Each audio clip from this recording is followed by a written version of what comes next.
Hey guys, welcome back to What Jack has Made. In this series, I'm going to be going over CSS secrets that you may not have known about when you're coding in CSS.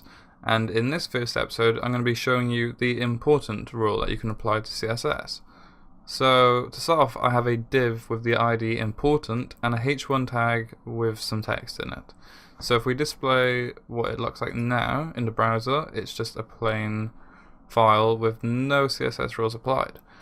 So when we go into the CSS file and we target the important div and then set the background to say blue, then we should get some ugly blue background with black text. But if we write a new rule underneath that, which is targeting important again, set the background to coral, then when we look at the web page, the background is coral, and this is because CSS is red from top to bottom. So whatever rule is applied to the div last in the CSS file is what gets applied to it no matter what, with the exception of inline styling in a HTML page. So let's say we wanted the blue rule to apply even if we apply another rule afterwards. To do this, we'll enter exclamation mark and important. And if we save the file and then open it up in the browser, you can see that the background has now gone back to blue. And this is because important means that it's an important rule.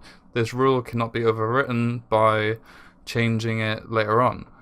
But there are some exceptions to this where the specificity will come into play. So if I target every element on the page and then put background coral, then when we refresh the browser, everything is set to coral.